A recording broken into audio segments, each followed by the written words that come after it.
Namaste and hello everyone. My name is Shivika and I help you navigate life through my experiences, lessons, and stories. Today's video is about the 10 things I wish I knew in my 20s. Now, my 20s aren't over. I'm turning 30 in October, but there's so many lessons that I've learned in the last 9 years that I'd love to share with you. And if you are in your early 20s, then this is the time that you watch this video and do not make the same mistakes like I did. Now, most of the lessons or the things in this video I will be sharing are based off of my experiences, both personal and professional, but I've also picked up on experiences and stories of other people who are associated with me and then connected the two and brought these 10 things in this video. Now, you know how in our early and mid 20s, we are looking for someone to come and tell us things differently. We know that something's not right about how we're doing things, and we know that something's not right about how we are pursuing some relationships, some professional events in life. And I hope that by the end of this video, you're able to gather and gain some sort of support and comfort in my lessons and understand that even if that support is not available outside, it's somewhere here through the experiences of other people who have been there and done that. So without further ado, let's get straight into the video. The first thing that I wish I knew in my early 20s is prioritizing things will change your life. I have been a yes person in early years of my life where I would say yes to every person, every event, every commitment, and sometimes even yes to things that I actually never wanted to say yes to, which were completely against me and my values and what I believe in. But I realized over the years, and I realized when I look back at things in hindsight, that saying yes to those things have shaped my experiences and have shaped my experiences not in the most positive ways, because in the first place, I wanted to say no to those things, but I prioritized saying yes to everything that has then shaped my experiences, that has then shaped me as a person, and it took away so much of my important time from me. As a result of not prioritizing things and thinking to myself what the hell I was doing, I have now learned to prioritize three important things every single day in my life. How I do that is every previous night of the next day, I write down all the things that I need to get done the next day. And even if that means like meeting people or having some meetings or replying to some emails or text messages, I would write all of that down and then choose the top three things that are most important to be completed the next day. This way, what helps is that I am not giving my time, energy, and my crucial effort into something that does not need it at all, or would eventually make me feel like I wasted my time and energy into something that did not need attention at this time or did not need my attention and effort at all. I feel also not prioritizing things kind of distracts you from your real goals, because when you say yes to everything and you have no priorities in life, then you become this yes person who's involved everywhere doing everything but not actually getting anything done. The second thing I wish I knew in my early 20s, in fact very early on in life, is to trust your gut, because it's never lying to you. Now, this goes for anything and everything: people, events, things, opportunities, trips, anything that you don't have a gut feeling for or have a bad gut feeling for. Rethink it. The amount of things I've said yes to, knowing my gut, my intuition is telling me it's not right, is insane. And it's always kind of landed me with the wrong kind of people in the wrong type of situations and making me feeling sick for not trusting my gut. So if you're feeling like something's not right and you feel like it's a gut feeling, then don't go for it. Because during my research, I read somewhere, and I'm going to link that article in the caption below, that your gut feeling is your experiences and the patterns that you've noticed in the past. So, anytime there's a person or an event that I have identified patterns with where I cannot trust the person, or I know that the event is going to be a big fail because that's how the previous events have been, my gut feeling will tell me not to see the person or not to invest in that relationship or not to spend time or put my money into an event that was not worth it in the past. So it's my gut feeling, it's the past experiences that are telling me that something's not right about it. The third thing I wish I knew in my early 20s is learn a high income skill.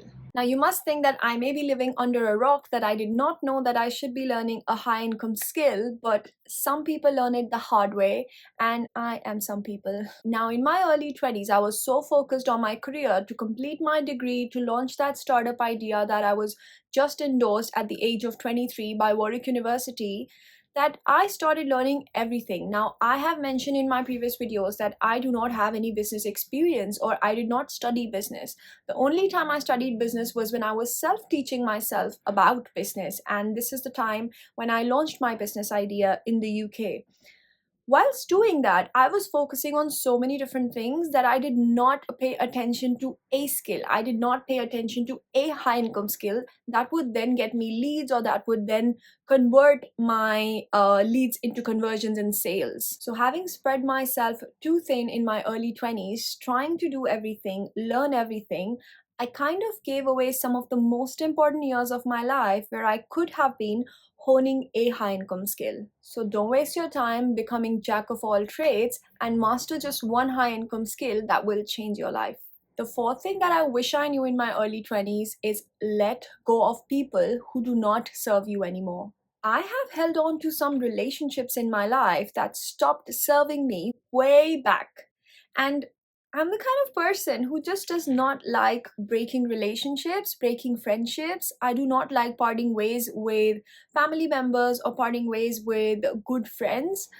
But one needs to realize that even if you have spent like great time with some people, even if you've had like beautiful relationships with some people, you need to know that it's important to bid them goodbye once they stop serving you. And when I say once they stop serving you, I mean they're not as positive anymore. They don't wish well for you. They are not doing anything for your growth or for your peace of mind, but they're only hampering your existence. I still remember the time when I had to abruptly end my friendship with a few people who I was really close to, and I did not stop overthinking about that incident for the next 6 months to 1 year. I mean, I kept thinking in my head, the next time I see them, I'm going to say this. The next time I see them, I'm going to tell them this. The next time I see them, I'm going to ask all these questions and then I'm going to lash out on them or maybe have a conversation with them. I kept playing these things in my head literally for the next 6 months to 1 year as to why this friendship ended when I had spent so much good time with them, when I had spent some of my most wonderful moments of life with them. How did something like this end? And how come it didn't matter to them? I kept thinking about this so much. I mean, how can somebody overnight not think about you as a friend? Like, why?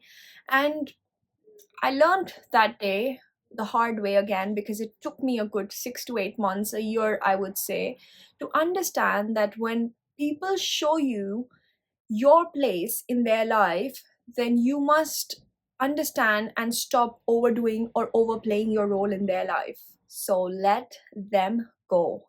Make room for good things and better people. The fifth thing that I learned, and again the hard way, is that time does not heal anything. It just teaches you how to live with it. As a 29-year-old, I've had some of the best moments of my life, but I've also had and experienced some of the worst moments and the lowest moments of my life.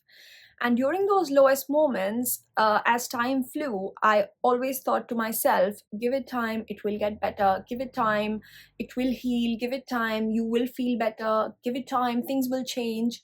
But nothing ever changed. All that happened was that I learned to live with it.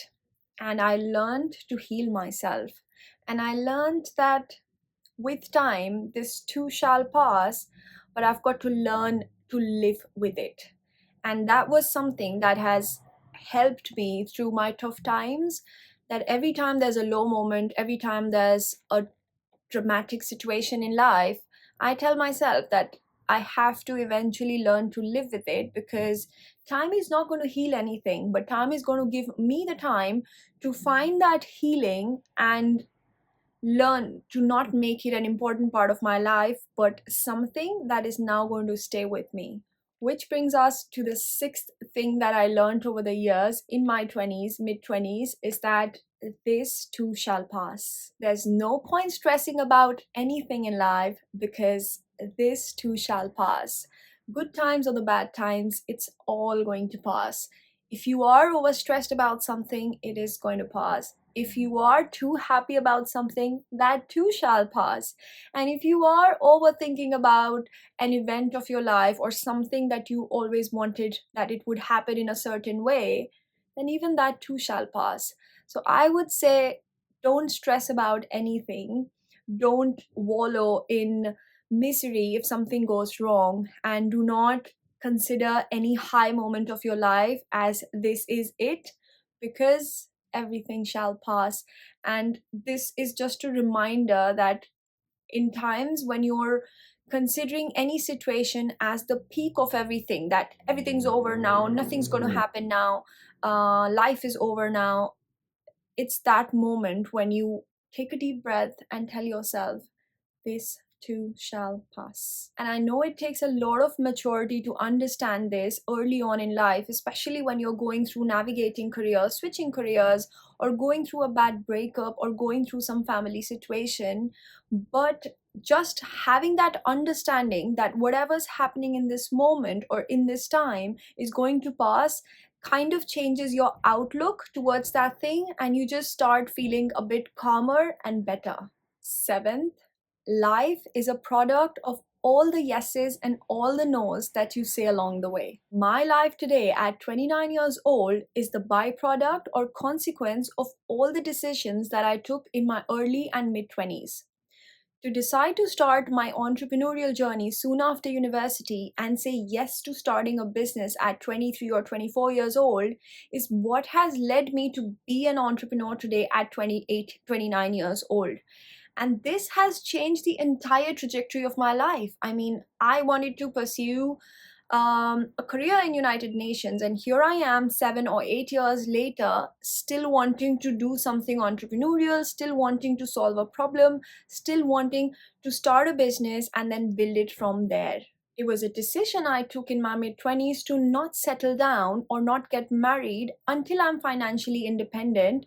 And that has led me to consistently, persistently, every single day work towards my goals so that once I'm financially independent, whenever that is, I will then take the next step to settle down. It was also a decision that I said yes to when I was 23 years old of staying abroad. I mean, that is a decision that has had the consequence of me staying away from my family for the last few years, where my siblings get to spend more time with them, but I do not. But again, this is just a reminder to say whatever you say yes to and whatever you ignore or say no to will change the direction of your life. So it's important to assess the choices that you make in life and also the decisions that you take for yourself early on or even during your mid 20s in life.